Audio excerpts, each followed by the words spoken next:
Good evening and welcome to the Broadway Quarantine Cabaret with me, your host, Michael Gillette, Fountain Hills Theater's Executive Director. This show began many months ago as a virtual series to entertain and give back to all of our supporters with live virtual shows every weekend. This series has featured Fountain Hills Theater staff and longtime performers, as well as many of the Valley's top entertainers live from their homes. Now, we don't want you to miss any of our upcoming shows, so please hit that little red subscribe button on YouTube or follow us on our Facebook page. If you missed any of our earlier episodes, you can check them out on YouTube anytime. Just follow the bit.ly link listed on our posters. We truly want to thank everyone who has watched our show so far, and a big thanks to all of those who have donated during this shutdown. And remember, tickets are on sale now to the Broadway Drive-In Theater production of Broadway Jukebox, live on stage outside of our theater on our parking lot stage. The show opens September 18th, Fridays and Saturday nights, 8 performances only. Then be sure to get your tickets to the Drive-In Theater Concert Series, running October 16th through the 31st on our outdoor stage. Join us for Brocktoberfest 2020, brought to you by Brock Pro Entertainment. Great shows include the Ultimate Carrie Underwood Tribute, Girl Power, Music of the Night, Voulez-Vous, Some Like It Yacht, Brockway, and the Monster Mash. Be sure to get tickets to all of our shows and more information on our website, fhtaz.org. And now, on with the Broadway Quarantine Cabaret.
Good evening, everyone, and welcome to a Sondheim at 90 celebration.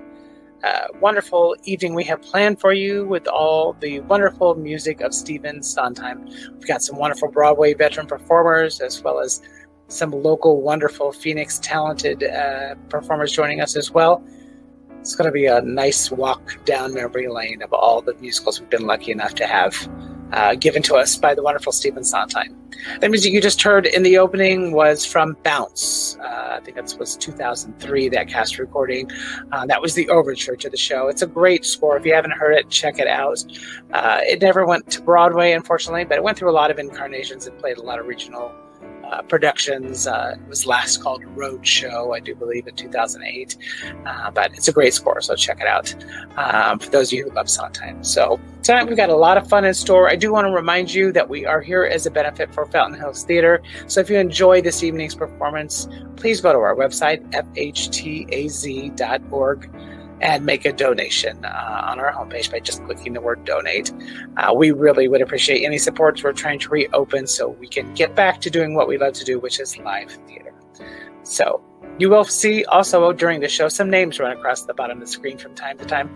And those are people that have supported us so far in our FHT 2020 Recovery Fund. And we thank you from the bottom of our hearts. So sit back and relax. Here we go. Opening the show tonight will be Sally Wilford, who's a veteran Broadway performer who appeared in Assassins, working with Stephen Sondheim on a few projects as well. And she's going to be up in just a few minutes talking with us about her career. And she's going to open us with a song from Stephen's very first show. It was called Saturday Night.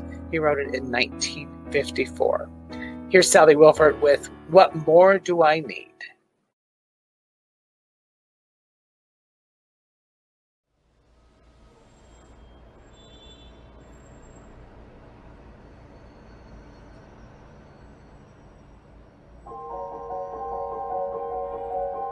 Once I hated this city, now it can't get me down. Slushy, humid, and gritty, what a pretty town. What thought I could be duller, more depressing, less gay. Now my favorite color is gray. A wall of rain as it turns to sleet, the lack of sun on a one-way street. I love the grime all the time, and what more do I need? My window pane has a lovely view, an inch of sky and a fly or two. Why, I can see half a tree, and what more do I need? The dust is thick and it's galling, it simply can't be excused. In winter, even the falling snow looks used. My window pane may not give much light, but I see you, so the view is bright. If I can love you, I'll pay the dirt no heed. With your love, what more do I need? Someone shouting for quiet, someone starting a brawl. Down the block there's a riot, and I'll buy it all. Listen now, I'm ecstatic,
That was a great, great song. So happy to have Sally joining us tonight. She's going to give us a real insider look at what it's like to work with Sondheim. And she started out with that great song, as I said, from Saturday night. So here she is live from New York City joining us. Hey, Sally. Hi, how are you? I'm wonderful. How are you tonight? Good. Thank you so much for having me. I'm so glad you joined us. I love that song. It sounded fantastic. Could have been written yesterday. Who could have made it written in 19, would you say 59? 54, I think. Yeah. Or A long time ago. my God. Yeah. Still a great song. That is really a lot of his songs are so timeless, don't you feel? Well, it's very prescient for like, I'm sitting in New York City and there's, we're in a pandemic. So here we are. And I still love this city. Yes. Yeah. Well, I'm so happy to say I met Sally here a couple years ago here in Scottsdale when I was working at the Scottsdale Center for the Arts, and she was here doing a concert with our friend Rob Capello, and so I thought she would be a great person to bring in for this really special night. I was a Sondheim, wasn't it? Yeah, you did a Sondheim show. Yeah. Rob does a series called "What Makes It Great," and he talks about why the composers write the music the way they write it. Wow. It's a really great series, and I think there's gonna be one at Mesa Arts Center this year. I think I just read. Yeah. I think it's Cole Porter. Cole Porter one, yeah. So you should check that out if you get a chance. Rob Capello, look him up online. Sally, when did you first discover Sondheim? Were you when you were young? Were you in college? I think it was like probably late high school. I was like one of those nerdy piano singers that I would sit in my living room and play the piano and sing. And I somehow, I think it was probably Send the Clowns was the first song. And I was, way too young to sing that song. I had no idea what it was really about, but I was just kept thinking, wow, this song is incredible. And I just remember sitting and trying to figure out his lyrics. And then when I got to college, it was like, it just took off. Nothing could ever be as good as Sondheim. And if you didn't get Sondheim, we probably weren't going to be very good friends. Right. It was like, oh, you don't get him? Okay. You're off the list. Yeah, you're off the list. That was it. Yeah. So you've been in New York for a while. When did you first come to the city? Let's see. I came to the city in 1990, I think. Wow. I think in 1991. And and I fell off the turnip truck because I went to a small regional college in Kentucky, and I was just like, hey world, here I am. That's kind of how I felt. Had some really good luck at the very beginning. So yeah. Yeah. So when did you first get a chance to work with Sondheim? I remember you telling me about something about a concert hall, was it? Yeah. So I I did a live industrial for a young director named Scott Ellis, who then, and it was a non-singing industrial. And then I get a call when we got back from San Francisco, and he basically was like, you said you sing, right? Yeah. Could you, I'm doing this concert at Carnegie Hall, and I'm wondering if you could sing backup for Liza Minnelli. And I was like, yes. Oh, okay. I'll make myself available. He didn't tell me anything. And I literally have, my memory is that I walk in and I thought, oh my goodness, this is Stephen Sondheim's celebration at Carnegie Hall. This is all Sondheim. What's happening? And so then it was choreographed by Susan Stroman. It was musical directed by Paul Gimignani. And this gave me pretty much a big break for me, but that it was Sondheim and that he was there. And I was just, he would be sitting in the house. I would just find a way to always sort of be like, oh my God, that's Stephen Sondheim right over there. Oh my God. And it just was like a dream come true. Like I thought, pinch me, I'm done. If this is it, I'm done. What was the song you were singing backup for Liza? Do you remember? Back in business and ain't it grand. She did that. And then I got thrown over to sing backup for Liza Minnelli too, for Loveland, which was really fun. And she was going into Not Getting Married Today. The whole thing was just so amazing and surreal. And then I sang in that big Sunday at the very closing of it. So that was, it was this thing. And from that, everything kind of, to me, goes from Sondheim, because I met people there that then led me back to him. Right. I did Assassins because it was some of the same people working on that.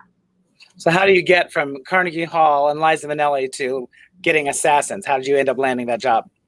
My agent called. Years have gone by, and my agent called, and sometimes have these weird things that happen. Like my agent will say, you haven't auditioned for, and at this point it was Assassins. And I had this thing where I was like, oh, I'm going to get that job. I just had this thing that just said, I'm going to get this job. I auditioned, and it was Jim Yanni and Joe Mantello and Sondheim in the room, and many other people. Had a callback. I think had another callback. But the whole time, even though I was nervous, like I was so joyful because I just kept thinking, I'm going to get this job. I'm going to get this job. And I did. Wow.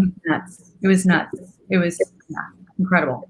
But this was when Assassins was going to go to Broadway, right? It had been off Broadway a few years before that. And this was 2001. And so we were all set to go into rehearsals sometime, I want to say it was around September 14th, 15th or something. And then 9/11 happened. Oh my gosh. So we all got the call that we would not be starting rehearsals like that next week. And Joe Mantello was so generous and, said, when and if this show, and we intend for it to go forward, we just need the climate to, but this is not the right time, but this will be the cast and you will have a job. And then right after that, I want to say a couple months, maybe 6 months, it all kind of blends together, but Sondheim just wanted to hear it. And so we went into a rehearsal room, and it was pretty much all the people. I think there were some people unavailable, but for the most of us that did do it on Broadway in 2004 were in the room, and Sondheim just wanted to hear it and it was a small, just kind of an intimate group of all of us. He just was so excited for the changes that were made and what and it was so wonderful that we all could, be together. And then fast forward, it happened in 2004, which was amazing, and it won the Tony. Wow. Yeah. Who were some of the stars that were in that production so people can associate it? Well, Patrick Harris, Michael Service won a Tony for his performance. It was Mark Kudish, Mario Cantone, Alex Gemignani, Paul Gemignani's son, fabulous. Dennis O'Hare, Becky Baker, Mary Catherine Garrison, Jeffrey Kuhn, and then James Clow, Merwin Ford, Brandon Wardell, Ken Krugman, me, Kendo Casabom, and El Nathan. It was an incredible group of people. And Jonathan Butterall choreographed, Joe Mantello directed, Paul Gemignani musical directed, and fantastic. Amazing set, the whole thing. Yeah, I was lucky enough to see it. It was so fantastic. It's a great, it was such a great production. Everybody was, and all those people who maybe not have been stars yet are stars now. So. Absolutely.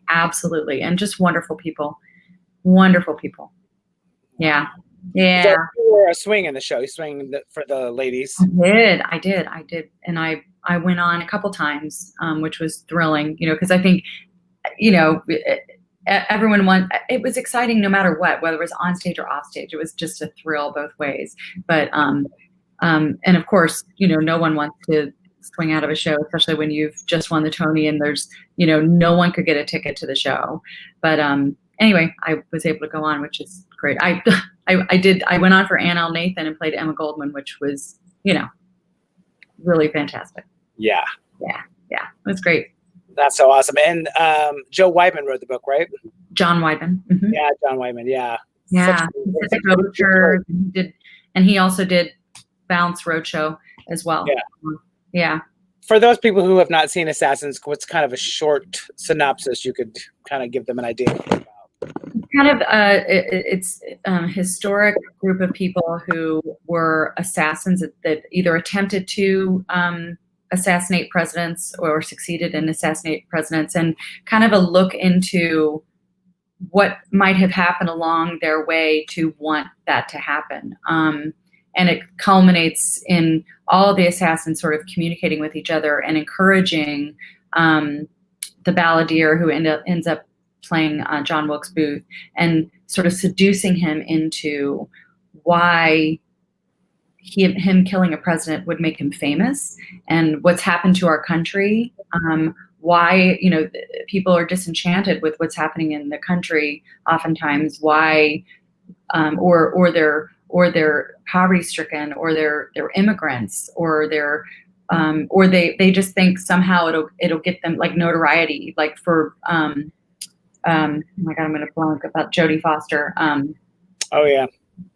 The character Alex Gemini played him. Oh my Yeah. God, it's horrible. Anyway, but he wanted to get closer to a celebrity, and sort of just as Sondheim and John Wyvern did so well, was to really look at the psychology within all of that, and how there is a common thread, and how we, as even those of us who are quote unquote normal, could maybe lose a step to drive you to want to change the world in such a way. John Hinckley, is that his name? John Hinckley, thank you. Yeah, it just came to me. I don't know why. Reagan. He's the one that was obsessed with Jodie Foster, right? Yes. Yeah. Well, we've got a few commenters here saying it was fantastic. Studio 54. That's right. Yeah. Studio 54. Yeah, Studio 54. Oh, great song. And by the way, I have to just give props to the incomparable Steve Marzullo played the track for me, and he's amazing. Oh, he is? Yeah, he's an incredible player. So what kind of insight maybe can you give us into working with Sondheim, or how he works with the actors, something that kind of is kind of an insider? It's all about the work. There's no ego involved. He's really interested in he's character driven. He's very much, interested in the story and how the character, it isn't like there's book, scene, story book. Everything is, through form. We went to his house, his apartment, there's a fly in here. And what I found really fascinating, and it made so much sense. He's all about like debunking something, or to me, it made so much sense in his writing. He's all about the rhyme and the form of it, but he loves puzzles and he loves games. He has game tables and puzzles everywhere. And actually for opening night gift, he gave a puzzle. It was a box, and he put it together, and it was the Assassin's poster, and he had signed it. But he loves puzzles, so he's all about the work, and he's supremely collaborative, and yet also doesn't, to me, that he enjoys talking about the work, but he doesn't want it to be about him. That's kind of what I figured out most. And when we won the Tony, or we went to the Tonys, there were the people that performed on the Tonys, and there were those of us that went to Bryant Park Grill and watched, instead of going and sitting in the seats. We were like, oh, let's go to Bryant Park Grill, and he went with us to Bryant. But he actually didn't want to be at the Tonys. He wanted to be with us. And then when they finished singing, everyone came back to us. It was like one big family. He's just loved theater. He loves theater. Really? Wow. Yeah.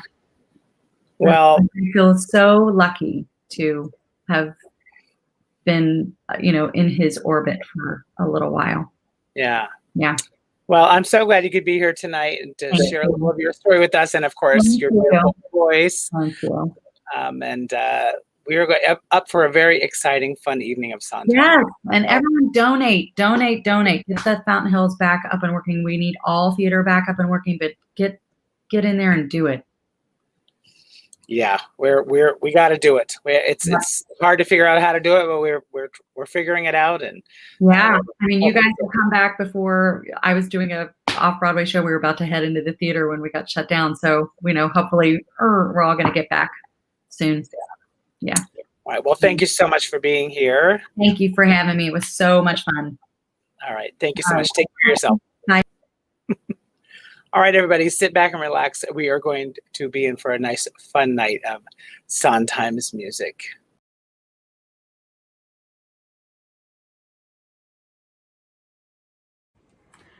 I think when I first fell in love with Sondheim and his music and his shows, I was in college and I did a production of Company.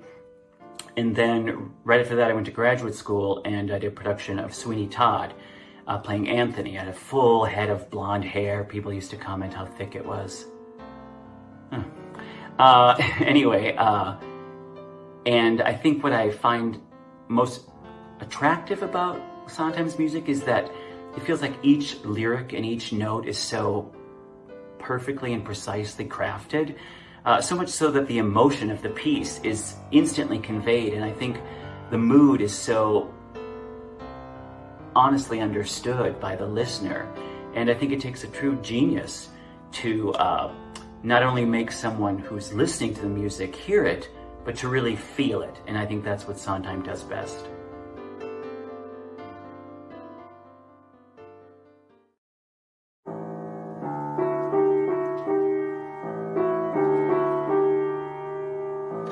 Let me see the world with clouds. Take me to the world, out where I can push through crowds. Take me to the world, a world that smiles with streets instead of aisles, where I can walk for miles with you.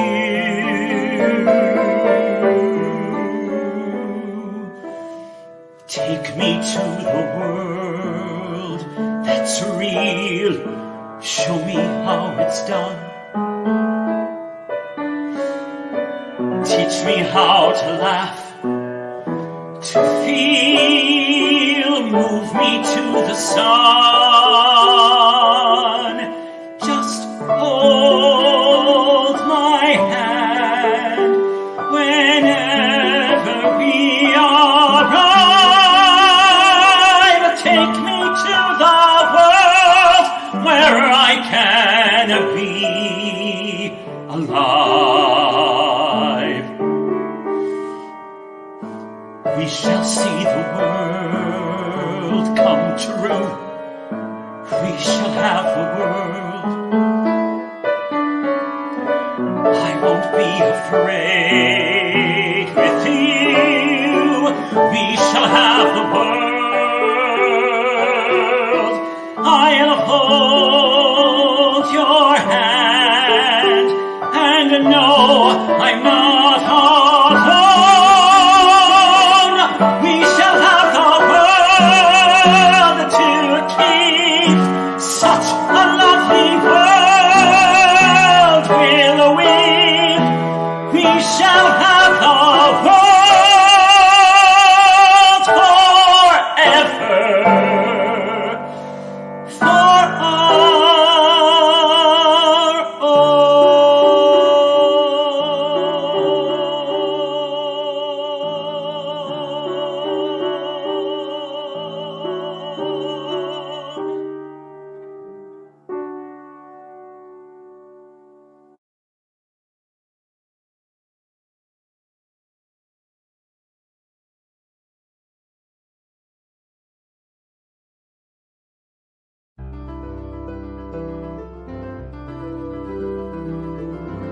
Marry me a little, love me just enough.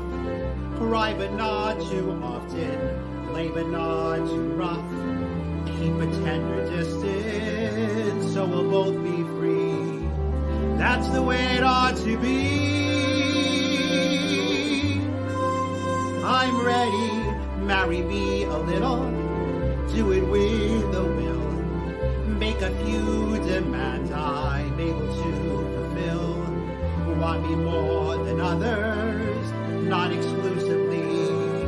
That's the way it ought to be. I'm ready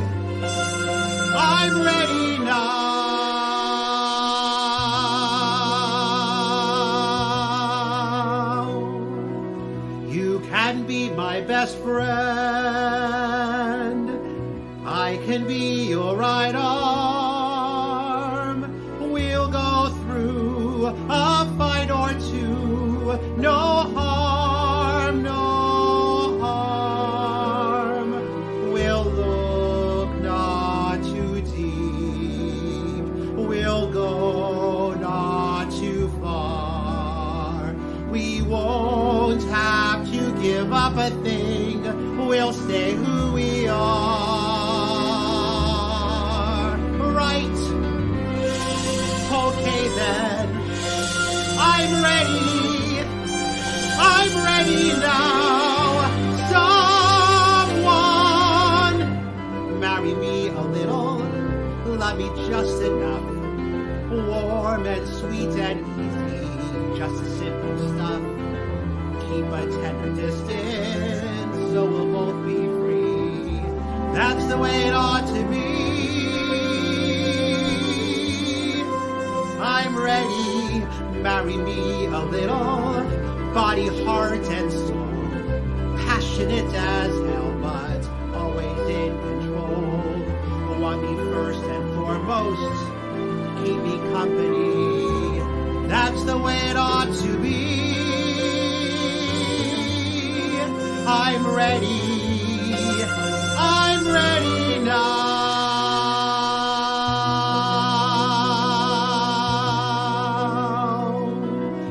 Oh, how gently we'll talk. Oh, how softly we'll tread. All the things, the ugly things, we'll keep unsaid. We'll build a cocoon of love and respect. You promise whatever you like, I'll never collect. Right? Okay then. I'm ready now. Someone, I'm ready.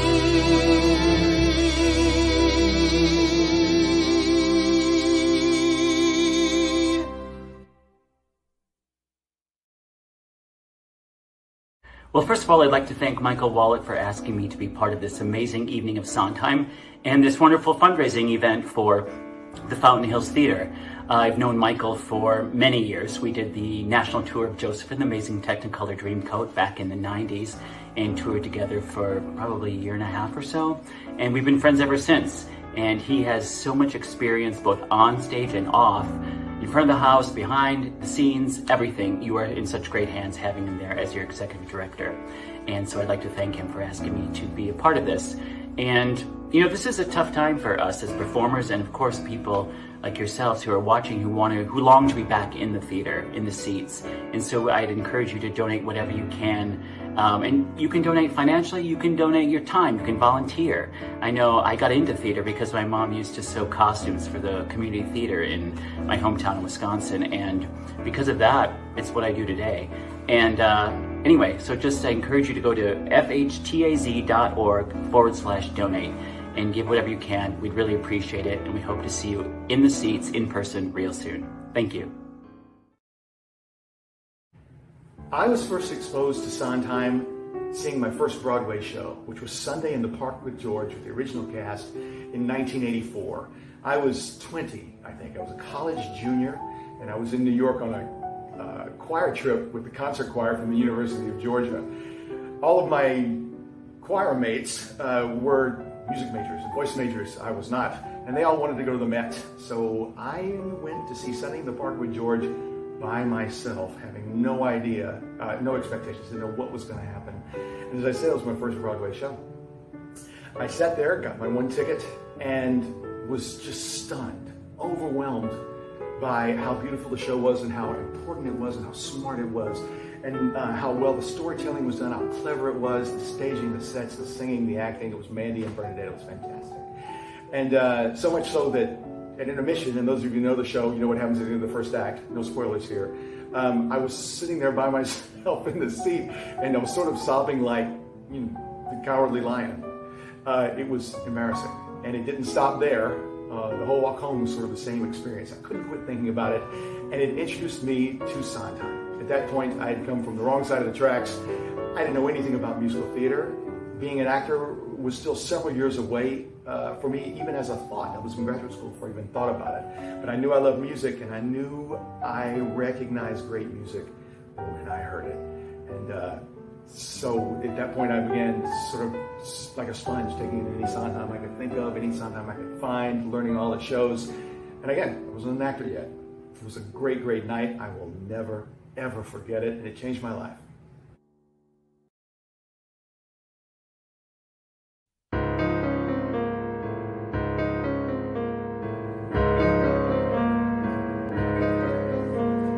Multitudes of Amy's crowd the streets below. Avenues of Amy's, officefuls of Amy's, everywhere I go. Wonder what it means. Oh, I wonder what it means. I see them waiting for the lights, running for the bus, milling in the stores and hailing cabs and disappearing through revolving doors. Multitudes of Amy's, everywhere I look. Sentences of Amy's, paragraphs of Amy's, filling every book. Wonder if it means I've gone to pieces. Every other word I speak is something she says. Walls hang with pictures of Amy's, galaxies of Amy's dot the night skies. Girls pass and look at me with Amy's eyes. And I've seen an audience of Amy's, watch a cast of Amy's act in a play. Seems there are more of her every day. What can it mean? What can it mean? I've caught a stadium of Amy's standing up to cheer. Choruses of Amy's, symphonies of Amy's ringing in my ear. I know what it means. Hey, Amy, I know what it means. Oh, wow. I'm ready. I'm ready. I'm ready now.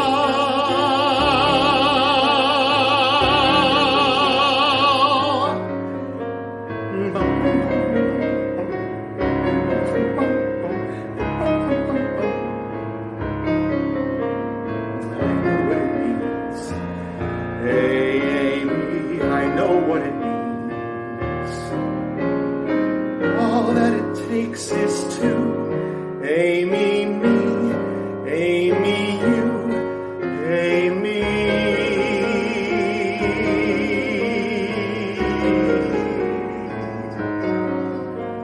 La la la la la la la la la. I know what it means. Hey, Amy, I know what it means. Oh, wow, I'm ready, I'm ready, I'll say it to marry me now.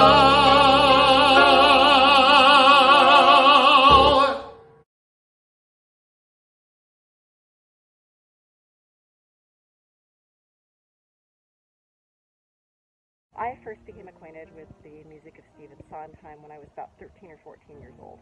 My mom was driving my brother Jesse and me to California to see her sister, and we always stopped at the old Tower Records and picked up a recording of a new musical or something we hadn't heard before to listen to on the way. And this time we bought Sweeney Todd. I have no idea why, except that I just loved the idea of a musical called The Demon Barber of Fleet Street. Well, we must have listened to it 10 or 12 times on the way there. I was completely mesmerized. My jaw was on the floor, and I immediately wanted to know everything there could possibly be to know about this amazing musical theater composer. And since then, I have been lucky enough to do Into the Woods, and a funny thing happened on the way to the Forum twice. Forum and one of the productions of Into the Woods were with Peter Hill, Sweeney Todd, Follies, and West Side Story, which, although the music is by Bernstein, the lyrics are by Stephen Sondheim. And my goal in life is pretty much to do every show the man ever wrote. I'm crazy about it.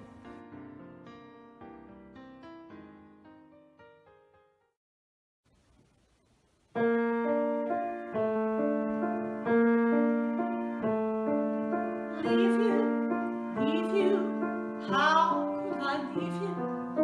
How could I go it alone? Could I wave the years away with a quick goodbye? How do you wipe tears away when your eyes are dry? Sweetheart, lover, could I recover? Give up the joys I've known, not to fetch your pills again every day at 5, not to give those dinners for 10 elderly men from the UN. How could I survive? Could I leave you and the shelves of the world's best books and the evenings of martyred looks, cryptic sighs, sullen glares from those injured eyes? Leave the quips with a sting, jokes with a sneer, passionless love-making once a year. Leave the lies, ill-concealed, and the wounds never healed, and the games not worth winning. And wait, I'm just beginning. What? Leave you? How could I leave you? What would I do on my own? Putting thoughts of you aside in the south of France, would I think of suicide? Darling, shall we dance? Could I live through the pain on a terrace in Spain? Would it pass? It would pass. Could I bury my rage with a boy half your age in the grass? Bet your ass. But I've done that already. Or didn't you know, love? Tell me, how could I leave when I left long ago?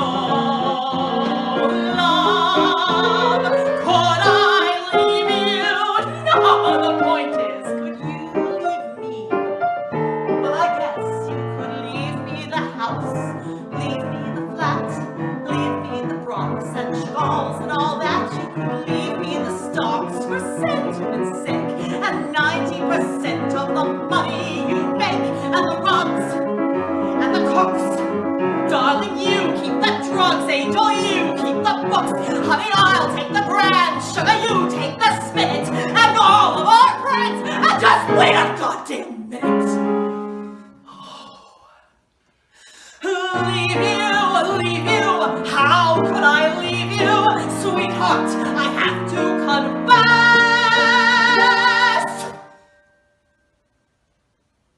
Could I leave you? Yes. Will I leave you? Will I leave you?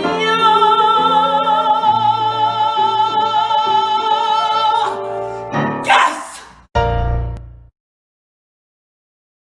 My connection with Stephen Sondheim started when I was about 10 years old. I was at a theater camp in the Adirondacks, and Stephen Sondheim had just written Funny Thing Happening with the Forum, and he was a guest speaker for a day, and I got to follow him around. I was kind of like his secretary, and who would have ever guessed that years later I would have been doing a ton of his shows. And I love him, and I especially love this song because it runs the gamut of being young and saying, hey, look at me, I'm still here, to being older and saying, you know, we're not invisible, we actually can do something. So I think it's great that he had that much intuition in his writings. Intuition's probably not the right word, but insight into his writings, that it just kind of flew with the decades. So thank you, Stephen, and happy birthday.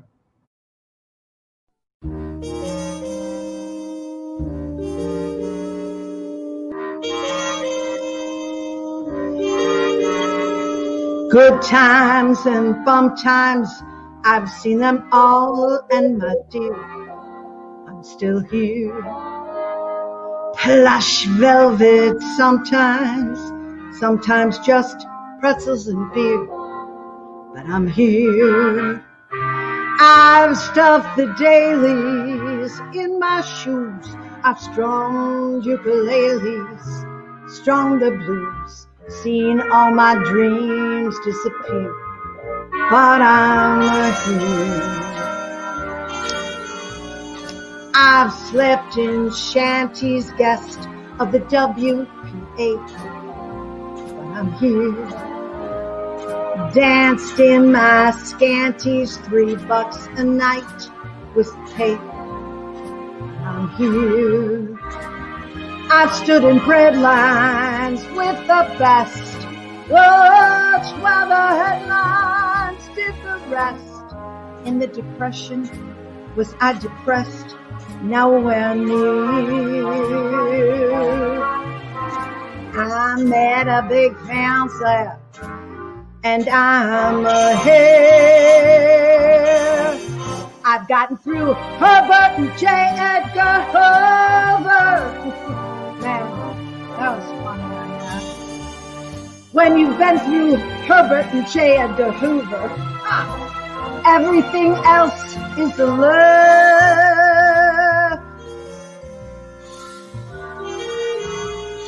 I've been through Reno. I've been through Beverly Hills. But I'm here. Reefers and Reno rescues, religion and filth. But I'm here. Been called a pinko, coming to got through it stinko by my pool.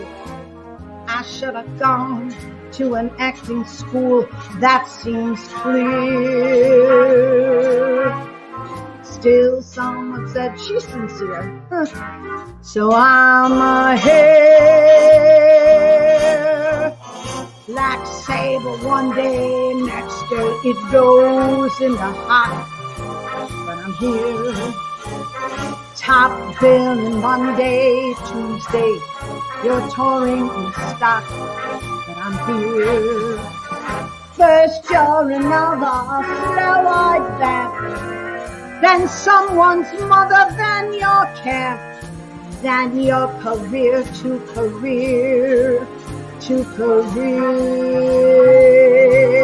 I'm almost through my memoirs, and I'm here. I've gotten through. Hey, lady, aren't you? Who's it? Oh, man, what a looker you were. Or better yet, sorry, I thought you were who's it.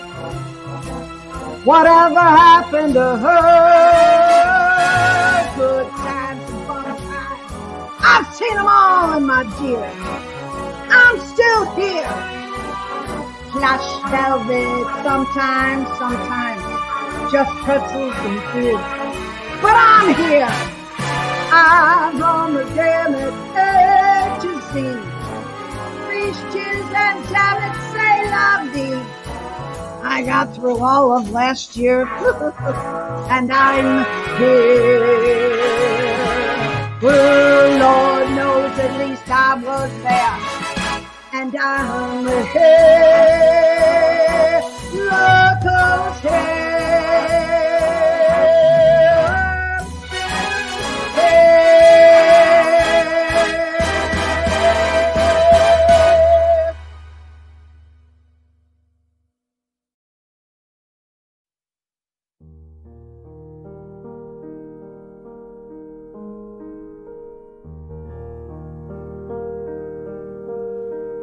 Isn't it rich?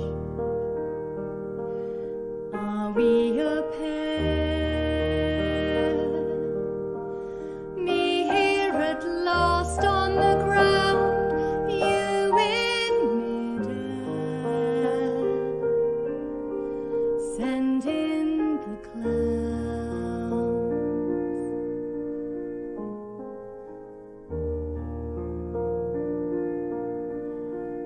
Isn't it bliss? Don't you approve?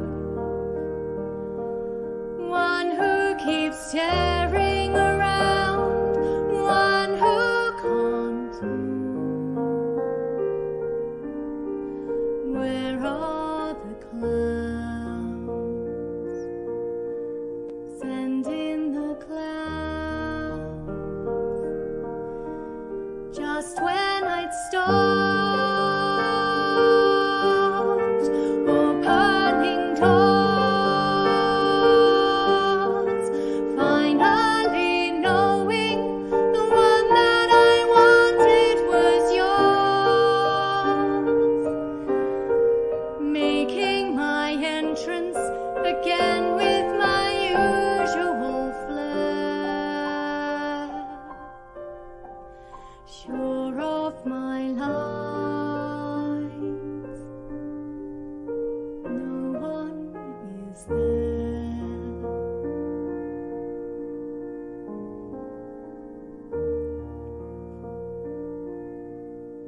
Don't you love falls?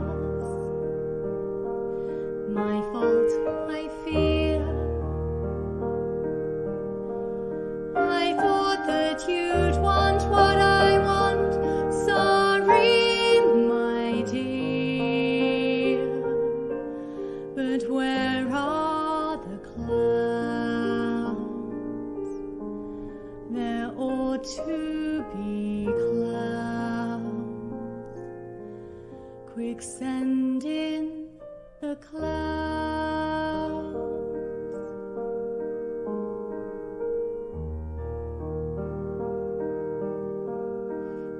Isn't it rich? Isn't it queer? Losing my timing this late in my career. And where are the clouds? Quicksand in the clouds. Don't bother, they're here.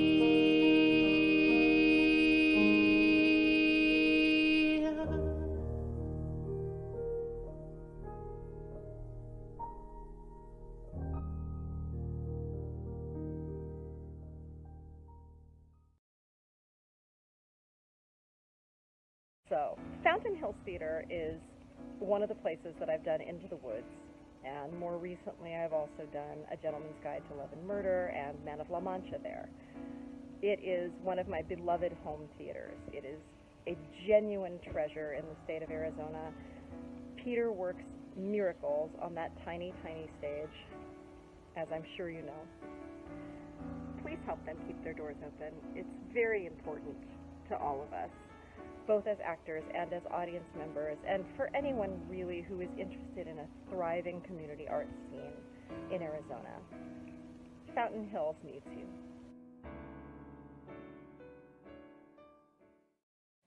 Our next guest is a very special performer who we're happy to have with us here, direct from New York. He had the pleasure of performing in a Sondheim show on Broadway, and he's here to tell us all about it. Please welcome, if you will, Eric Michael Gillette. Hey, there he is. Hey, Eric. How you doing, Michael? Doing well. So good to see you. Nice to have you back on the Broadway Quarantine Cabaret. You were one of our early guests. It's nice to be back. I had a blast last time. I'm looking forward to today. So, well, of course, we're talking all about Sondheim today. Can you remember what was maybe your first time hearing his music, or the first show you saw of his that made an impact on you? Well, you know, the first time I ever heard one of his own scores, as opposed to when he collaborated with Bernstein or with Stein, was actually it's funny enough, it was in the bedroom of a high school friend of mine who we were in speech competitions together, a guy named Ron Ross, who then went on to become an agent in New York years later. And he had the vinyl, because that's what we had back then, recording of the original cast of Company. And I just freaking flipped over it. And as it happens, about a year later, I was studying at the Los Angeles LA Civic Light Opera's program, acting program, and Company was playing at the Ahmanson. I must have seen the show like 14 times because we had access. And, you know, it was the most amazing set. It was very much of its time, but the cast was incredible. And I was so blown away that any thoughts that I ever had of maybe doing anything besides acting disappeared. And my dream was to get to perform the role of Bobby, which was it's actually the first show that I did after I got out of the school. And then I made my equity debut a few years later. I took a class with a wonderful casting director and acting teacher, Gordon Hunt, who's actually Helen Hunt's father. And in that class, I had the thrill of getting to meet Bobby Jordan, who played April in that tour, and Terry Ralston, who played Jenny, the role she originated on Broadway. And I happened to mention that I wasn't an equity member at that point in time. And about 4 weeks later, I was appearing in Hallelujah Hollywood in Las Vegas. And Terry called and she said, how would you like to make your Broadway debut? I mean, not your Broadway debut, your equity debut, doing Side by Side by Sondheim in Michigan with Peggy Lee. Wow. So I was like, oh yeah, I'll think about it. Of course I'll do it. I'm free. And I traveled to Michigan. I was produced by Norman Twain, George Lee Andrews, who is a big Stephen Sondheim person, and Marty, his wife, and Terry, and then Peggy Lee. I mean, come on, it doesn't get better than that. And as it happens, they gave me Being Alive to sing in the show. So it was that was one of the great thrills of my life, was that I had this little round circle moment around this show that inspired me so much.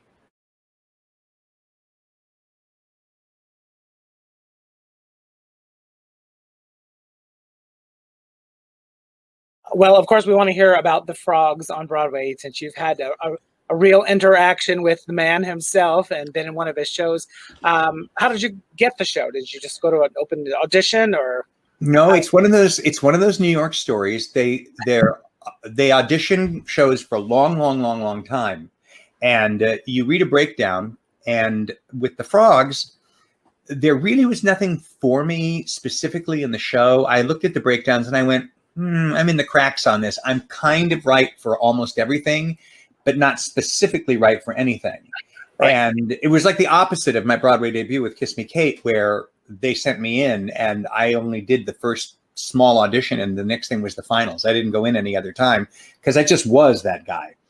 So I happened to be at Chelsea Studios dropping off a script for a friend, and I ran into Paul Gemignani, who had been my conductor on Kiss Me Kate, and I am friends with his son, Alexander, who's now a big Broadway guy. And Alex had I think he just won the Theater World Award for Assassins. And I was congratulating Paul. And the next morning, my agents called and they said, you have an audition for the Frogs. We haven't been able to get you in for this. And I said, I wonder if it's because I ran into Paul yesterday, because he was in the hallway and he was the musical director on Frogs. So I go to the audition and they say, lead with tell a joke and then sing your song and get out of the room as fast as you can. So I went, did my thing.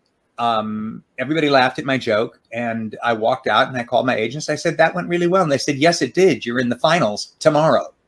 So literally at the very last minute in the casting, they saw me and they cast me in the show, but I was right. I was sort of right for a lot of things. So I became a utility performer for the show. I was the swing for the tenor, the baritone, and the bass, which meant it. Unlike most Broadway shows, this wasn't a show where you could just learn a part that was right for your voice and just sing that. If you had to go on, if you were on for the tenor, you had to sing the tenor. If you were on for the bass, you had to sing the bass. And I know this because I went on for both of them. And then in addition, I covered Peter Bartlett, who played Pluto, Daniel Davis, who played Shaw, and I'm blanking on his name right now, but the gentleman who played Shakespeare. So the whole rehearsal process was like, I had 6 books of material to try to wade through. So I would spend all my lunch hours outside the rehearsal hall, just sitting there making charts and graphs and drawing things. And I often wore to rehearsal, I don't know why, my Sweet Smell of Success t-shirt, because it comforted me that I had been in something that I really loved and admired. And the t-shirt actually says on it says, I love this dirty town. That's the caption on it. So I'm out there one day and somebody passes by me and I'm buried in my books. And I realize that he stopped and he's standing a few feet away. And then he walks over to me, puts his hand on my shoulder and really looks at the shirt. And it's Steve. And he goes, I love this dirty town. I love that shirt, and walked away. Steve, is that Steve Sondheim? Yeah, that would be him. And it's funny because rehearsals for the show were very, very odd and very strange. We had a lot of really crazy things happen in that show. You were wearing masks, you wore capes and cloaks and hoods, and as a swing when you went on, you didn't always know who was standing next to you because everybody looked exactly alike. It wasn't like rehearsal where you knew who was who. And I remember going on for the tenor. So I was going to have a kind of a who's on first scene with Nathan. And I'm walking down the hallway in my wig prep and stuff. And Nathan's in his dressing room and he's talking to the stage manager and he sees me going by, he goes, am I going to have trouble with that one? this is a great way to go on stage your first time in a part. But I was on for the week, and I guess he liked what I did, so he started ad-libbing with me, which was hilarious. And he used to say things like, I can't believe it. You're supposed to be the guard out here, but you look like my Aunt Ruth. So Stroman came down one day to the dressing room. She said, well, he likes you. So that was a nice thing.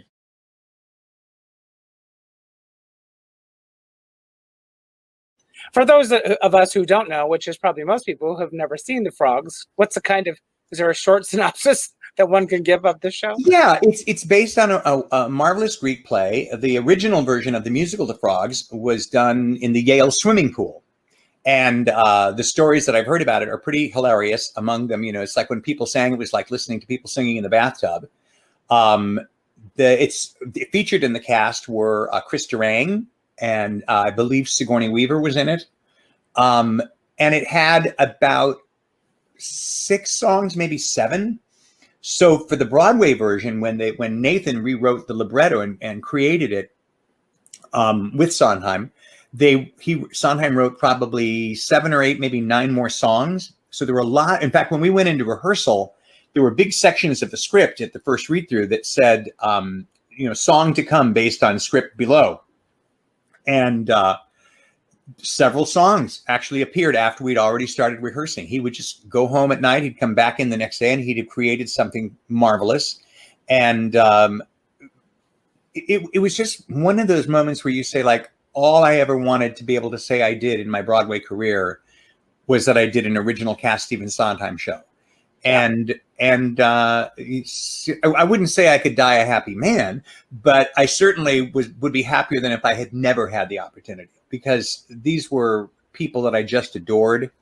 And Steve's a freaking genius. It's like you're singing parts where musically you're singing a second and you're clashing against everything, and you've got to have an ear for it. But at the same time, you're singing these lyrics that are so hilarious that you can't help yourself. You're like laughing and trying to be accurate all at the same time. Right. It was a great gig. I really enjoyed myself. Well, of course, I would love to have you sing something for us. I know you had eye surgery, so you sent me a video. Well, when you say eye surgery, it implies that I've had work done. Oh. But in fact, no, I just had 2 cataract surgeries in the last several days. And so I didn't think it was going to be possible for me to get into a studio and make a recording or even do it here at home, especially in lockdown. So I sent you a clip from a performance that I did of a song from the Frogs. Great. This is the song on the first day of rehearsal. When we were doing the read through, the stage manager came through just before we got to these pages and handed a copy of this piece of music to Peter Bartlett, who was playing Pluto, a copy of it to me, and a copy to the pianist up front. And when we got to that moment in the thing, Steve himself stood up and sang this song. And it was mind-blowing to watch the guy who'd created it just be freaking hilarious. And I thought nobody could be funnier than this until Peter Bartlett started performing it. And I have to tell you, the thrill of my life was getting to learn this song with the original musical director, with the director and her staff. And it's become a go-to for me in the industry. I do it in a lot of different venues. Wow. It's a fabulous song. It's the character of Pluto, and the song is called Hades. Well, I'm very excited to share it with everybody out there. Thanks so much for being here, Eric, and sharing your little Sondheim insight with us. It's a pleasure to be here, and it's great to see you, Michael. It's always a joy to see you, and it's been too long. I agree. Thanks so much. Here is Eric Michael Gillette singing Hades from the Frogs.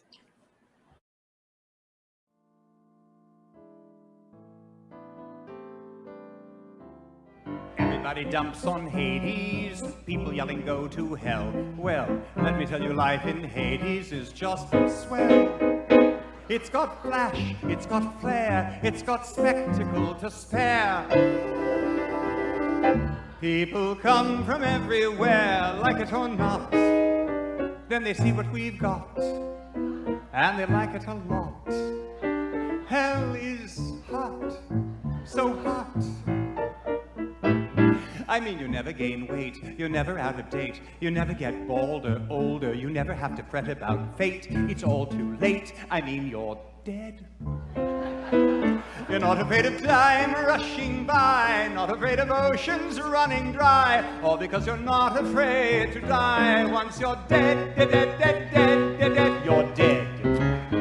And you get to live in Hades, where it's always 2 a.m., where it's party till you drop and never stop, because there's nothing we condemn, where whatever you regret, you just forget, or better yet, forgive, where you're not afraid to die, and when you're not afraid to die, then you're not afraid to live, and you're living here in Hades, and I mean you're living well. Everybody's come to Hades, everybody goes to hell. Up there, lots of sun. Down here, oodles of gloom. Up there, not a lot of fun. Down here, va-va-voom. Up there, gotta get a grip. Down here, one long acid trip. R.I.P. Down here means let her rip. Hell is hot, hell is happening, hell is cool. Up there, that's just life. Down here, this is living an endless party that no one's giving, but everybody's invited. Once you settle down in Hades, you can leave the world behind, here where everyone is gay. Not that way.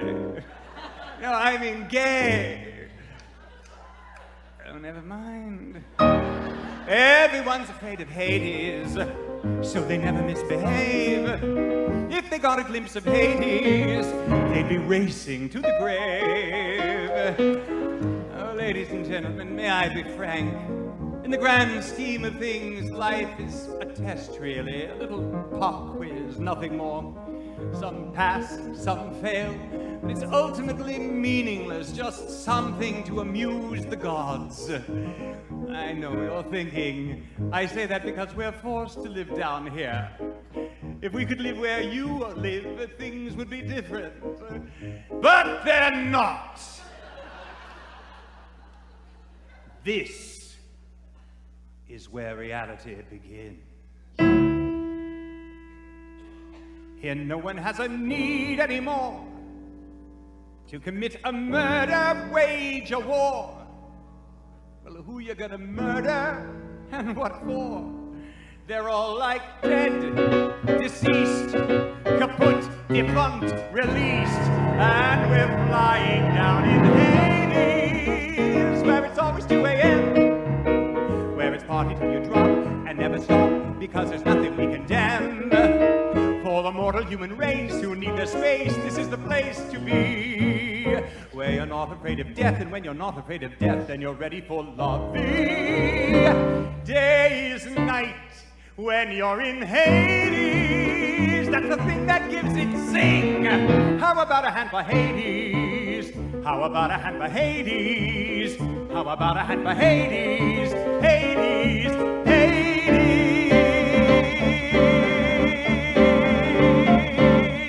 I just love being king. Ah! Hail to me.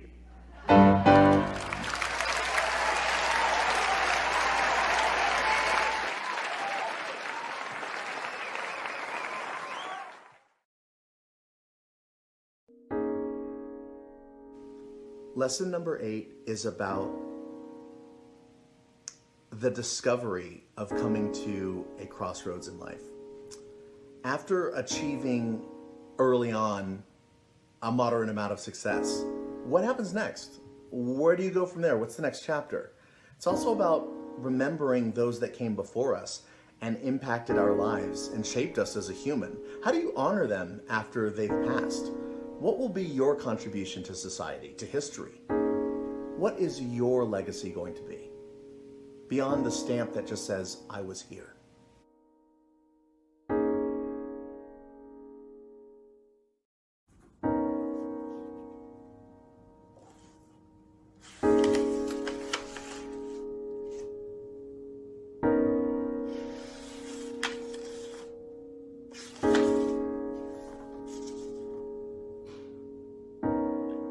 Charles has a book. Charles shows them his crayons. Marie has the ball of Charles. good for Marie. Charles misses his ball. George misses Marie. George misses a lot. George is alone.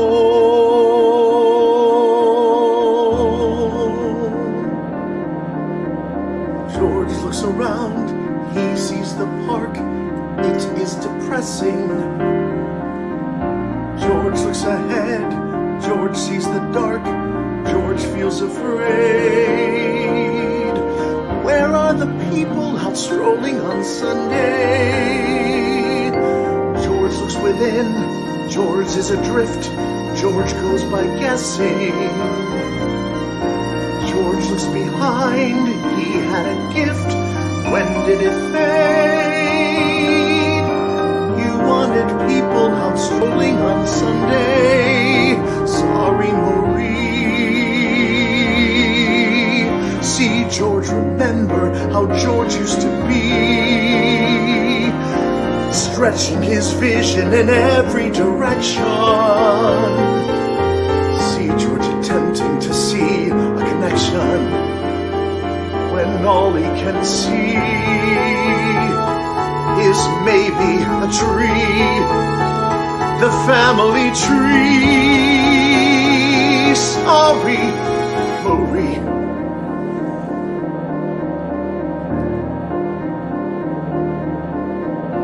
George is afraid. George sees the park.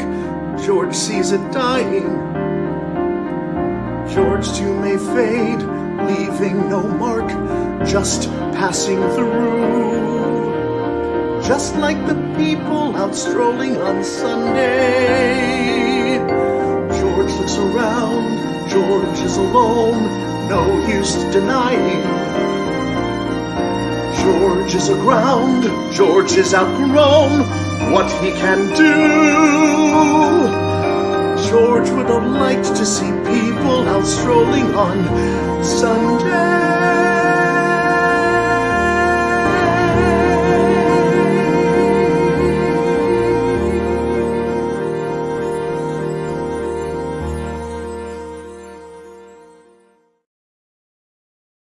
If you can, if you have the ability to do so, please donate whatever you can. $5, $10, $100 would be fabulous to Fountain Hills Theater. They're trying so hard to reopen. Crossing fingers, it's going to happen by November. Cross, cross, cross. So anyway, if you can, please help them out. I appreciate it. They appreciate it. They're doing everything that they can to do it with everyone's safety and under consideration. So they are trying. So please help them out.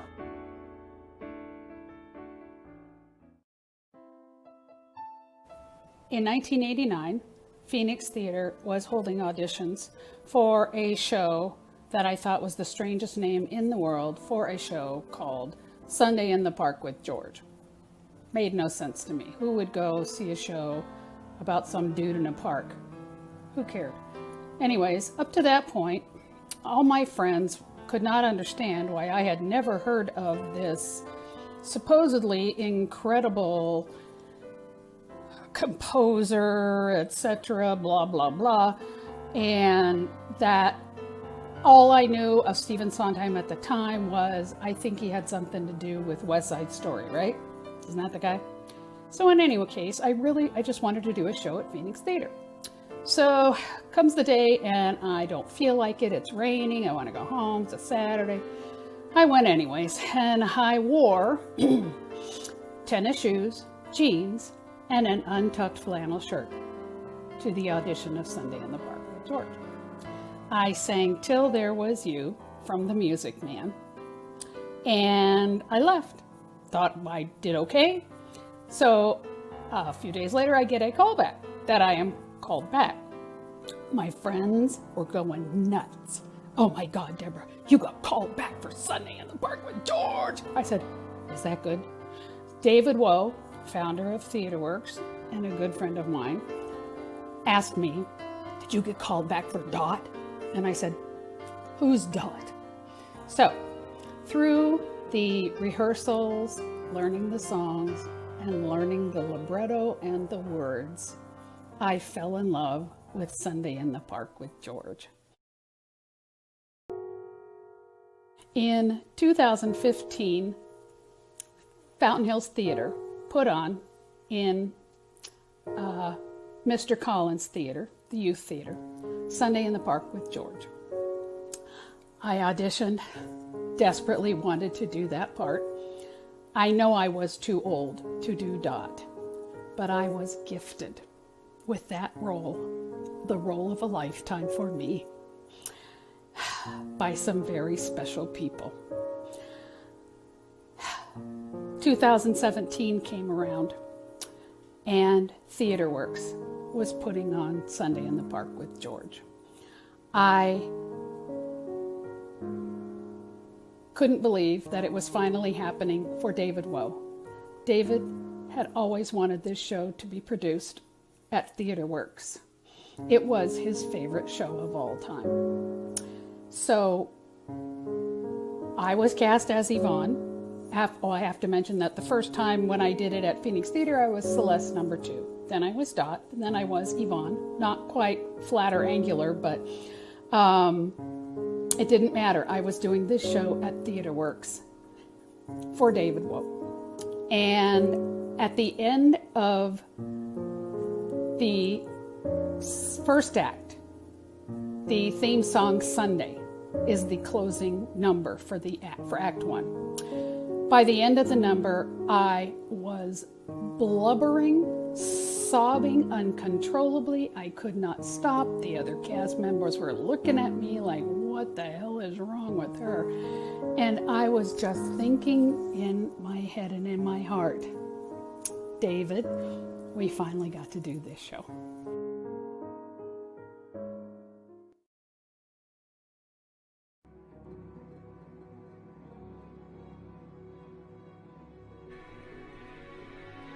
Move on.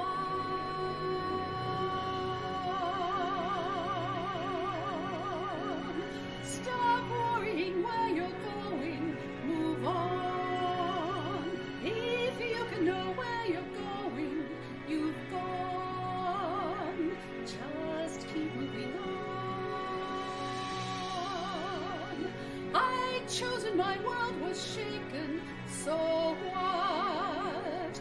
The choice may have been mistaken, the choosing was not. You keep moving on. Look at what you want, not at where you are, not at what you be. Look at all the things you've done for me. Opened up my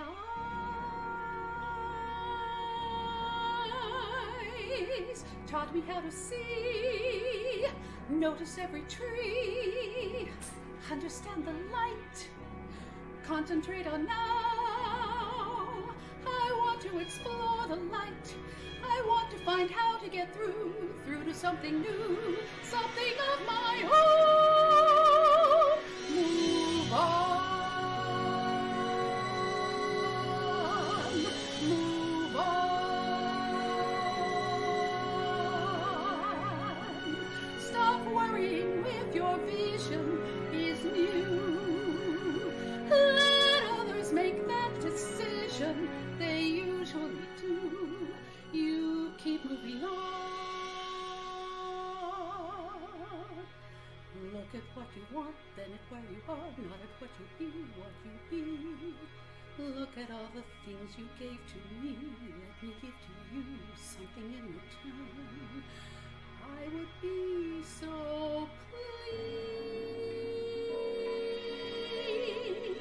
pleased. And the color of your hair, and the care, and the feeling, and the love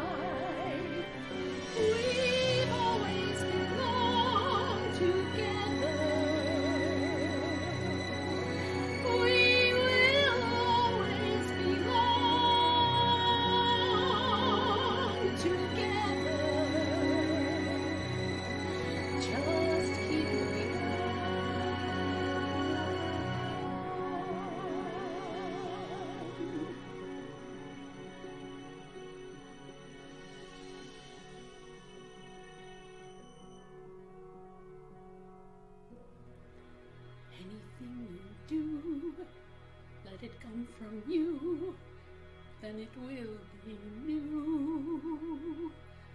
Give us more to see.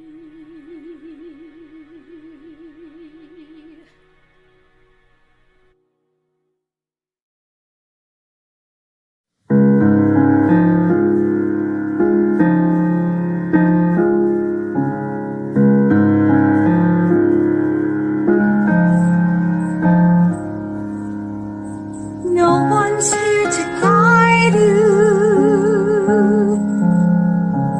Now you're on your own.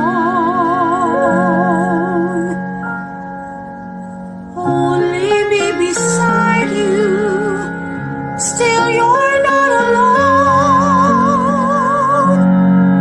No one is alone. Truly, no one is alone.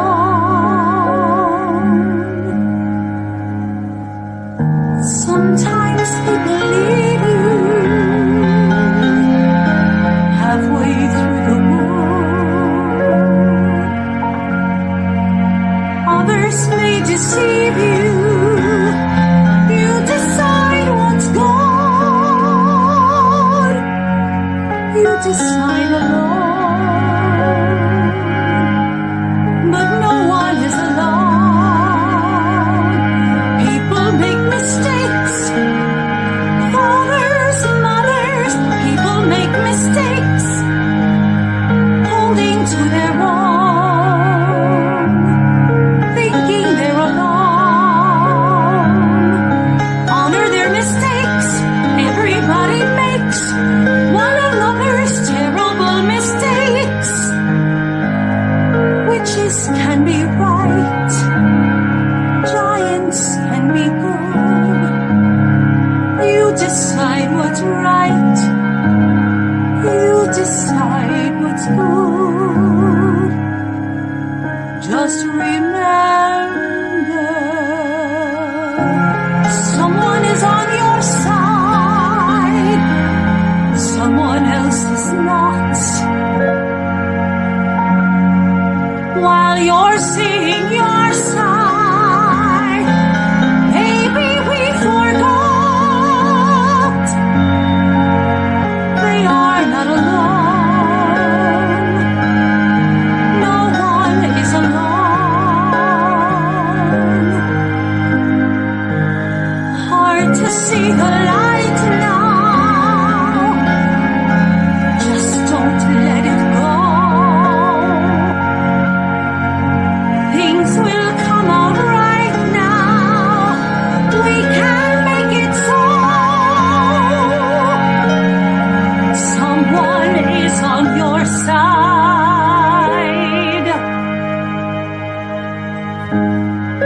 No one is alone.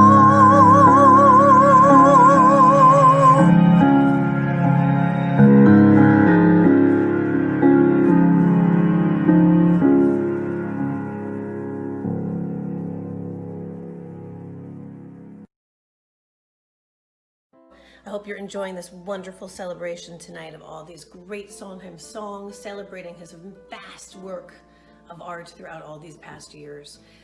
Picking your favorite Sondheim musical, that's like, it's a daunting task. And I really have decided I can't do it because I like them all. I like them all so much, down to even the Dick Tracy score that he wrote. Those great songs. I can't choose. But I will say that I believe that Into the Woods is up there in my top 10.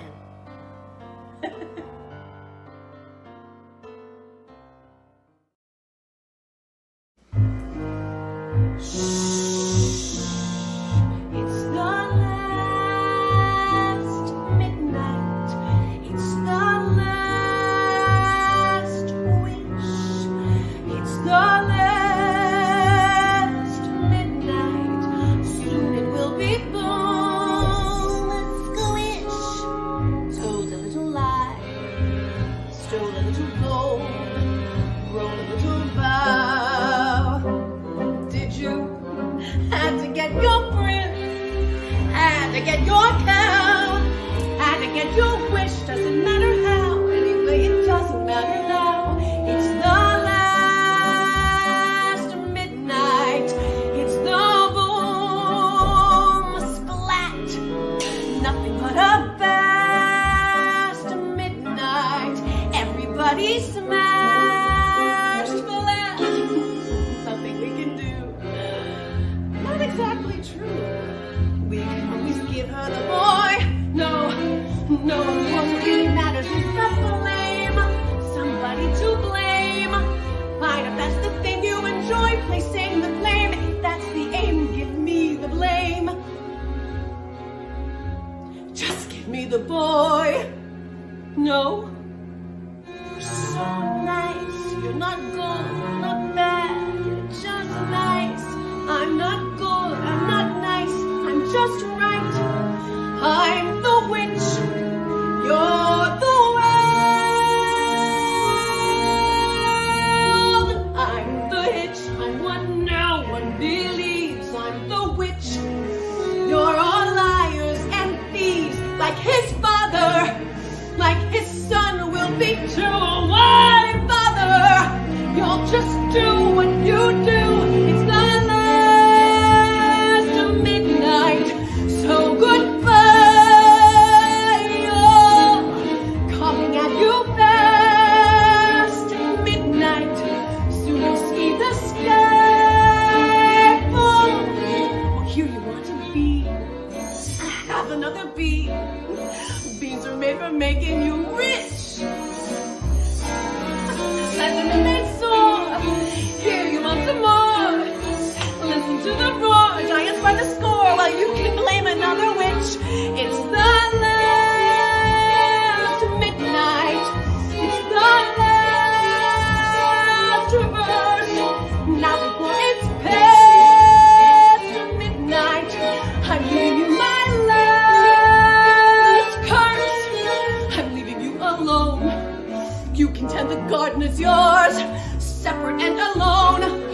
Everybody down and on board. All right, mother, win. Lost the beats again. Punish me the way you demand. Give me claws and a hunch, just away from this bunch and the gloom and the doom and the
the sun comes up, I think about you. The coffee cup, I think about you. I want you so, it's like I'm losing my mind.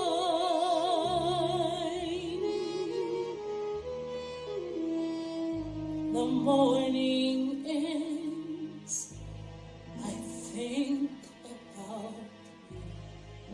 I talk to friends, I think about you. And do they know it's like I'm losing my mind?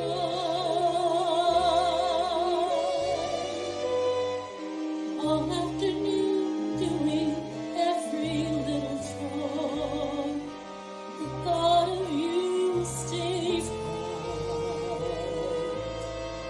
Sometimes I stand in the middle of the floor, not going left, not going right. I dim the lights and I think about you. Spend sleepless nights to think about you. You said you loved me, or were you just being kind? Or am I losing my mind?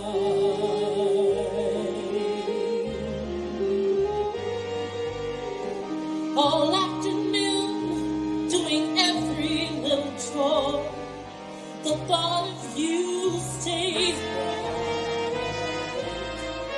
Sometimes I stand in the middle of the floor, not going left, not going right. I dim the lights and I think about you. Spend sleepless nights to think about you. You said you loved me, or were you just being kind?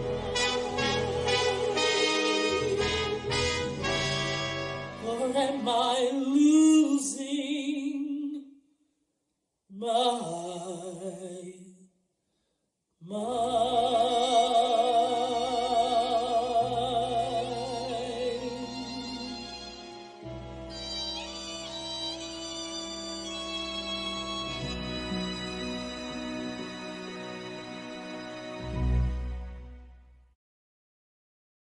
Hi, everybody. Jay Montgomery here again. Thanks so much for joining us for tonight's Sondheim at 90 celebration. Hope you're having a great time. I'd like to take a moment to ask you to support your local theater. The Fountain Hills Theater does tremendous work and is an essential part of the community. The arts are important. In these craziest of times, the arts are more important than ever. So please, give what you can. Thanks. Good evening, I'm Kathy Donald, and I am thrilled, delighted, and honored to be part of this benefit concert on behalf of Fountain Hills Theater, which is very near and dear to my heart, to help celebrate Stephen Sondheim's 90th birthday this year. That was earlier in March, I believe. And as I said, I'm honored to be here and be part of this incredible celebration. So this evening, I'm going to be doing a song from one of my two favorite Sondheim musicals, and I'm told I've hit the royalty trifecta, I think she called it, because I've done this show that this song is from 3 times and played 3 different characters at 3 different theaters. So, however, I have not done the character, the role that sings this song that I'm about to do, but I'm up for round 4, just saying. Anyway, I hope you enjoy it, and thank you again for including me.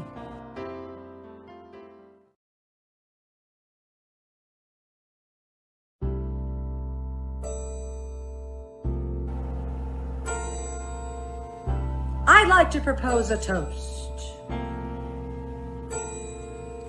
Here's to the ladies who lunch. Everybody laugh. Lounging in their caftans and planning a brunch on their own behalf.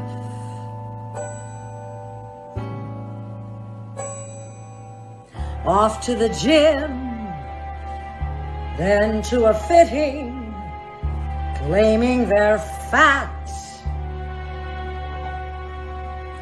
and looking grim, 'cause they've been sitting, choosing a hat. Does anyone still wear a hat? I'll drink to that.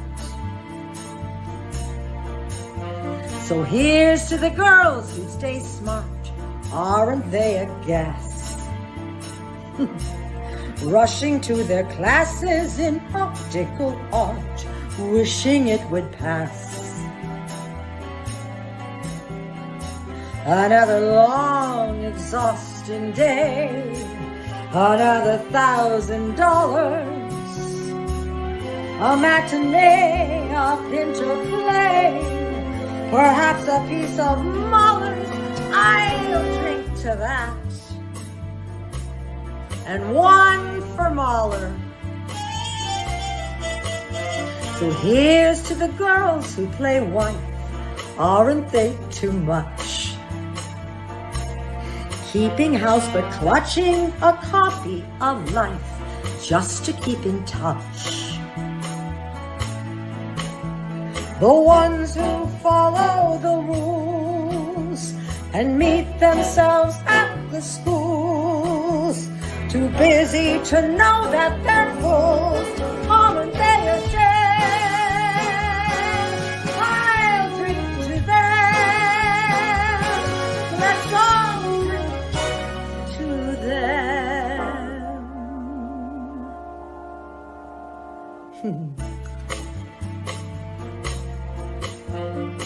Here's to the girls who just watch. Aren't they the best? When they get depressed, it's a bottle of scotch plus a little jest. Another chance to disapprove. Another brilliant singer. Another reason not to move. Another vodka stinger.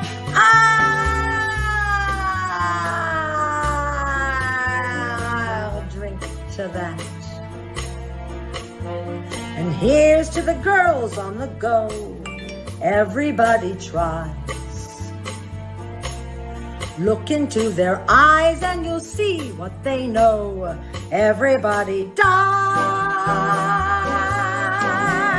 A toast to that invincible bunch. The dinosaur surviving the crunch. Let's hear it for the ladies who lunch. Everybody rise. Rise.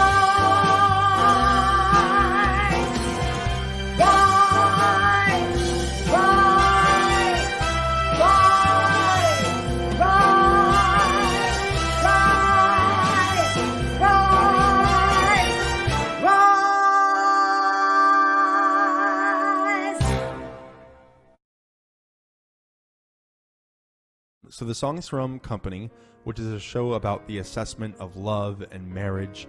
And you see the main character, Robert, sort of put in all these different situations with all of his different couple friends. And you really get to see his view of what he's seeing, all the failures and triumphs and the highs and lows of married life. And the show had 3 different endings written for it over the course of its run. And so the first ending was a song called Multitudes of Amy's, which the main character Robert was going to propose to this character Amy. And so the song was multitudes of Amy's crowd the streets below, and you would see her wherever you would go. And it was really this cute sort of lovey-dovey song But they ended up changing the plot. He didn't end up proposing in the end of the show anymore, and so that song didn't work. And so the next song they wrote was a song called Happily Ever After, which was a very complete reverse take on the ending of the show. It was, someone to hold you too close, someone to hurt you too deep, someone to love you too hard, happily ever after, in hell. And it was he was taking all the different, things he was seeing in all the couples and just going, yeah, nope, not for me, I don't want that. And Harold Prince, the director, was like, that's really, I don't think that's where the show should be going. It ends on a real downer. And so Sondheim wrote a third song called Being Alive, this song. And what's great about Being Alive is that it sort of takes themes from both songs and really merges them together. And then you also have these interruptions from the couples themselves, which are sort of like his own thoughts being portrayed onto his friends, all these different lines and things you would hear throughout the different scenes, coming back to counter his own points. So the beginning of the song, he asks, what do you get? And he's sort of looking for this reward. If I were to get married, what do I get out of it? How would I not be miserable? And the song actually has a lot of the same lyrics as Happily Ever After. It starts the exact same with, someone to hold you too close, someone to hurt you too deep, someone to sit in your chair and ruin your sleep, and all these different things. Someone to do this and that. And then you'd get things from the couples coming back at him going, yes, but it's not about that. You see what you look for, and all these different lines, which are his own thoughts countering his own thoughts, which is a sort of weird way to look at it. And it's great. And then halfway through the number, Amy, which was the character he was originally going to propose to, says this great line where it's, blow out the candles, Robert, make a wish, want something. And in the words of Sondheim, that's when the song goes from a complaint to a prayer.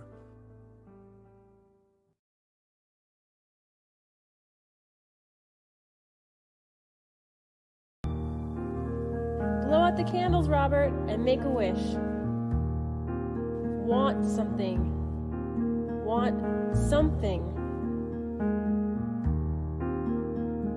Somebody hold me too close.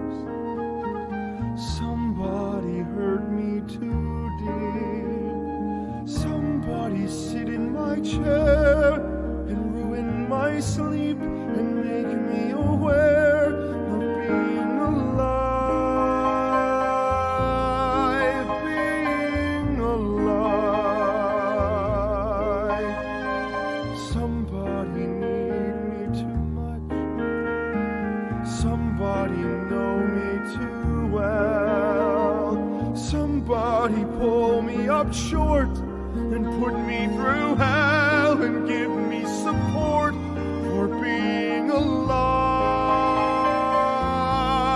Make me alive. Make me alive. Make me confused. Mock me with praise. Let me be used. Vary my days. But alone is alone. Not alive.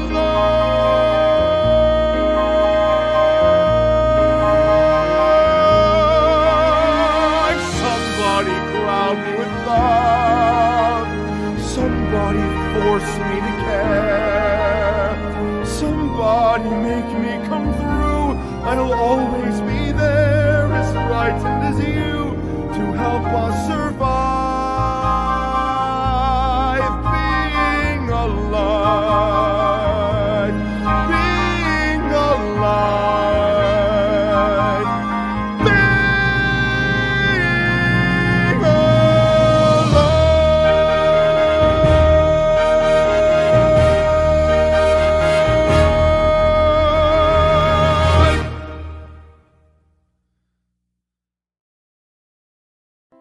I guess my first exposure to Sondheim was when I was in college. I was a voice major, but the theater department was doing a production of a show called Company, which I had never heard of. So I drop by to see the production one weekend. We weren't allowed to audition because the theater department and the music department did not cross back then. So I went to see it not knowing what to expect. And of course, it was a bunch of college kids playing middle-aged people. But gosh, that score, that music, it really spoke to me. And I thought, I've got to learn more about this guy's music. So I moved to New York shortly after that. And I'd say maybe 5 or 6 years later, I was cast as Bobby and Company at a dinner theater in Pennsylvania. And while we were in rehearsal, I had gone back into the city for an audition or something. And I was walking down the street and I was listening to the opening numbers where there's this weird chromatic scale, and you I love, and you I love, and you and you. Just horrible to learn. And I spent so much time on it. I frustrated myself at the piano trying to learn it. And I'm walking down the street listening to it and working on it. And I'm walking in the Village and I walk right into Stephen Sondheim. I'm surprised that I even recognized him, but I looked at him and I was like, I'm listening to you. I'm sure I screamed because I had my Walkman on. I'm listening to your music. I'm doing Company. And he just smiled at me and he just said, well, have fun. And off he went. And I kept walking. I thought, well, this is some kind of a sign.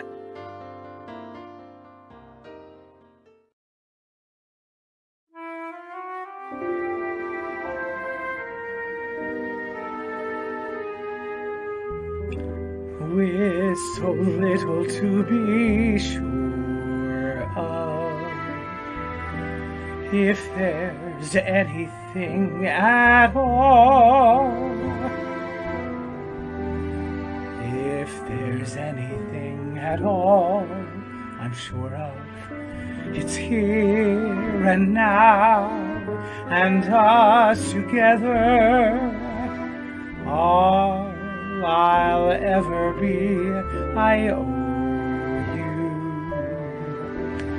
If there's anything to be, being sure enough of you makes me sure enough of me. Thanks for everything we did, everything that's past, everything that's over too fast. No, none of it was wasted. All of it will last. Everything that's here and now, and us together. It was marvelous to know you, and it isn't really through. Crazy business, this life we live in. Can't complain about the time we're given, with so little to be sure of in this world. We had a moment, a marvelous moment.